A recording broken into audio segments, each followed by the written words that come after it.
So is driving for Uber Eats worth it in 2020? If you're thinking about signing up, is it worth signing up versus all the other competitors out there in the space? Well, I want to welcome you to another episode of Driving for Uber Eats. I got my brother coming to us from Pittsburgh, Pennsylvania. It's Saturday today. We got into the weekend here. How's it going? Good to be back. I've heard good feedback on the episodes here, so it's awesome to talk to all you guys. Yeah, I'm glad you guys are liking the series here. If you haven't followed the series or watched the other episodes, I'll link the playlist down below in the comments section, as well as in the description.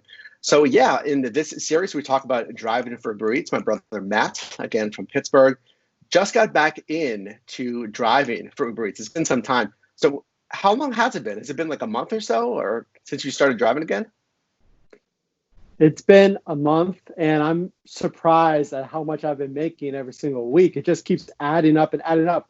The way I see it is getting another paycheck from my job. It's like you're multiplying your income. So it's been about a month. It's been going well. Well, awesome. Well, it's good to hear. I specifically want to talk about a recent almost $500 week here. So let's check our dates here. And we'll put up a screenshot of the earnings here. But this is week July 20th until July 27th, really just a couple of weeks ago. Well, yeah, Matt made some pretty good money, about $500 working part-time hours. So would you say that you're in the groove now, driving with Uber Eats, or is there anything that has popped up recently that's kind of different for you? Yeah, so I'm definitely in the groove. Whenever we first made this series, I was, like you said, completely new, if you will, to Uber Eats. And I definitely have been using the tips that I share on these episodes. I've been also learning even more mistakes, if you will, or things to avoid to maximize your earnings. So you're always learning. I'm sure you are always learning as well with the gig economy every single day. So, but it's been going well. Well, that's very true. I mean, guys, my story, Matt and I really started this gig economy back in 2015. We were sitting around, saying, hey, some weekends we're not even doing anything. So we wanted to start making some money. So we started driving for Uber. And again, we're 5 years later. I'm driving mainly for DoorDash, 1,300 deliveries completed. And Matt's making really good money. So you're going to get a lot of value. And Matt just said that he's getting a lot of experience, just the day-to-day delivering here on Uber Eats. So you've been driving for about a month now. You mentioned you encountered some problems. Any specific problems you remember seeing here in the past couple of weeks? The most frustrating thing for anybody watching or thinking about doing any type of food delivery service can be, and it's frustrating because you can't control it, but the wait times. So when there's Right. restaurants that are just jam-packed with orders,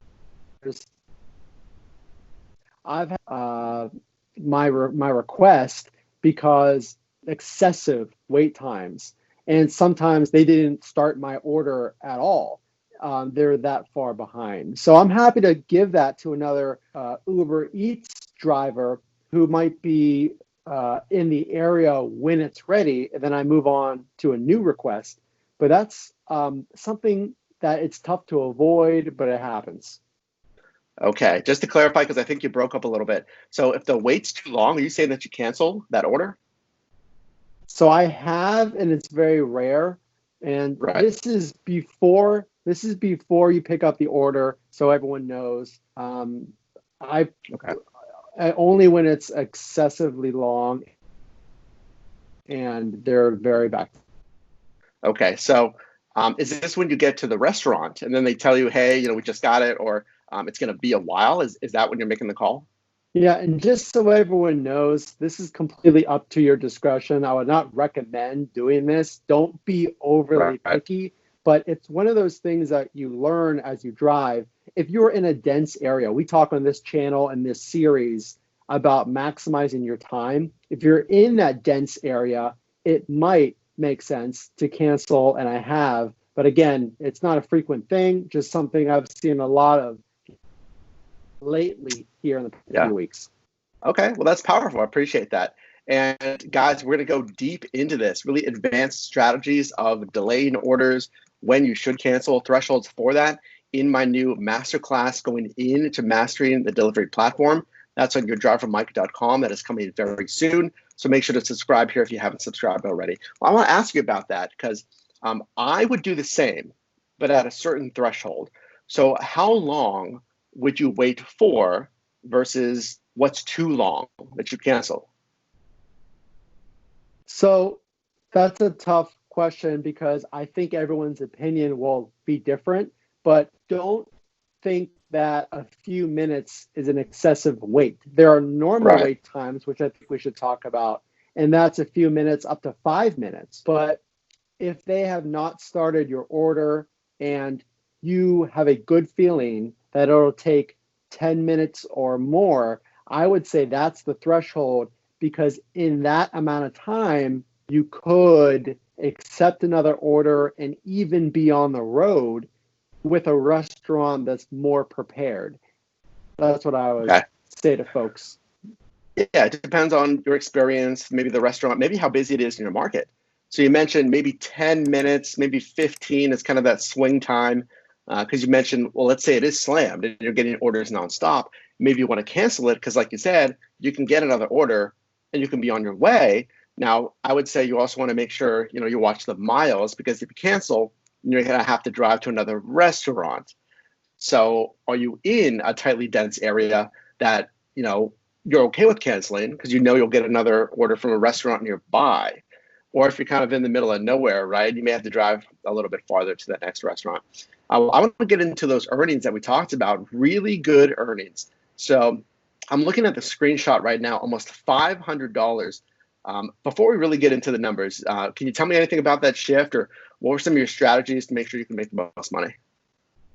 Yeah, so this is a good segue from what we just spoke about. It's a lot of orders in your area. That gives you a lot of options when you're driving. So the way that I achieve those numbers, if you will, it's finding those dense areas. And Mike said it best. We really want to dive into this. And his course that's coming out, you really need to know these details because when you're out there, every little dollar matters. But it's being in that dense area, knowing your city. But I got to $500 because of how many trips I was getting. I mean, I don't know if you just noticed, guys, but I just ran the numbers on these earnings. I actually had to do it twice because I couldn't believe the earnings. So Matt made $494.33 in 21 hours online. That is $23.54 an hour maintained throughout this entire shift. And maybe one of the questions that you may have is, can I make $1,000 a week? Can I make $500 a week? Well, these numbers prove, yeah, you can. I mean, Matt made 500 in half the time in 21 hours. Frankly, if you double that, I mean, there's your 1,000. Now, there's a lot of questions. Well, let me ask you this, because I know the next question is going to come up. Well, how sustainable is this? And I want to talk about DoorDash a little bit later, but let's pause that for now. Have you been hitting consistent numbers like this? Are there any tips that you can give drivers to how to maintain these high numbers? There are so many tips and things I want to share with all of you. I will give you the tip of the iceberg right now. But number one is be in that dense request area. So make sure that you're driving and waiting in areas that have many restaurants, that have few residential homes. The more restaurants, the better, right? And Mike suggests, he actually was thinking about this today, try and take a minimum order of $7 if you can. And look at the miles and the time that it'll take you to get that money. So if you're getting a $3 request and it's going to take you 25 minutes, it's probably best if you're in that dense area of restaurants, you're probably going to get a $7 or $8 or $9 order at the same or less distance if you simply decline that request. So it might be a lot thrown at you all at once, but the short of it is you can make $500, $1,000 a week just by simply being where the restaurants are and driving and choosing orders that are smart. Yeah. I mean, guys, you're running a business. You have to think about this as you're running a business. I talk about some of the biggest problems in this gig economy is that it's kind of easy, right? It's not hard. You can set it and forget it. Anyone can go online, but that's not going to earn you the most money. Strategy will. And again, I ran some numbers here. You're hitting, again, the magic number, almost $10 an order, $9.33 an order you averaged on that shift. Now, I think one of the big things here to help you hit that kind of income are the bonuses, right? The incentive pay. Uber Eats, that's that surge pay. So I know you've learned in the past that there's better times to drive than others, right? I remember one early AM, you're out there and nothing was going on. So what can you tell drivers as far as finding those busy times and then staying in surge zones? Because I know we've talked about, hey, I don't want to drive to this marketplace. And we talked about surge. Just tell me a little bit about your surge strategy. Yeah. So again, we'll just give you the real bullet points, what you need to know just right off the bat. So if you're a new driver, if you're considering driving, number one thing is with those surge zones, they make up a huge portion of those high dollar earnings. So if you want a lot of money in a short period of time, go to and focus on those surge areas. It's worth it. Now, I wouldn't drive across the city to get to a surge zone. However, if you're close by and you know that you can pick up a lot of orders back and forth through a surge near you, then 100% do it. And then also keep in mind that great and being professional gives you more the customer's order when porch or hand it to them. There's all kinds of tips I can give you on that, but just being professional and being quick and courteous. Well, very good. Just to reiterate, because I think I apologize, we're breaking up here a little bit, but Matt's mentioning good service and going to those surge zones. I think the key point is if it's not far away, right? We're not talking about driving 10 to 15 minutes away for a surge zone. But if you notice one, I think Matt would agree, if you're in one neighborhood, say you want a couple minutes away, I would absolutely go over to those surge zones. And especially if it's, let's say, $3, $4, $5 bonus. Let me ask you this. What I would even recommend is going, well, maybe not offline, but really ignoring any order that doesn't have that surge bonus. So maybe you're in a non-surge zone, you want to get into that surge zone. Would you either go offline as you drive that, let's say, 3 minutes into that surge zone, or would you simply just stay online and just ignore orders coming in without the surge? I would 100% stay online, but ignore the orders outside of the surge zone or far away. I've had some very far requests, but remember, stay in that focus area, stay by the restaurants. It's okay to decline a request, but you might as well keep it on while you're traveling to that area, because let's say they order a lot of food, right? And you're going to get $12. Even if it's a non-surge ride and it's right next to me and it's a short trip, by what Mike recommends, if it's a high dollar amount for a low mileage, then you might as well take it. Don't worry about the surge. But if you are going to that zone and you get far away requests, it's not worth your time. Just go ahead and decline it and then get to the high dollar value zone. Yeah, well, it comes down to that dollars to mile ratio. It's how much am I getting paid for the miles driven? And like Matt mentioned, I would agree with that, is it doesn't really matter on the surge of these bonuses or incentives. If you're driving, the number that matters is that dollars to mile ratio. So if you get an order, there's no bonus, but for whatever reason with these apps, it's going to pay you $12 and you only have to drive, let's say 5 miles, that's a no-brainer.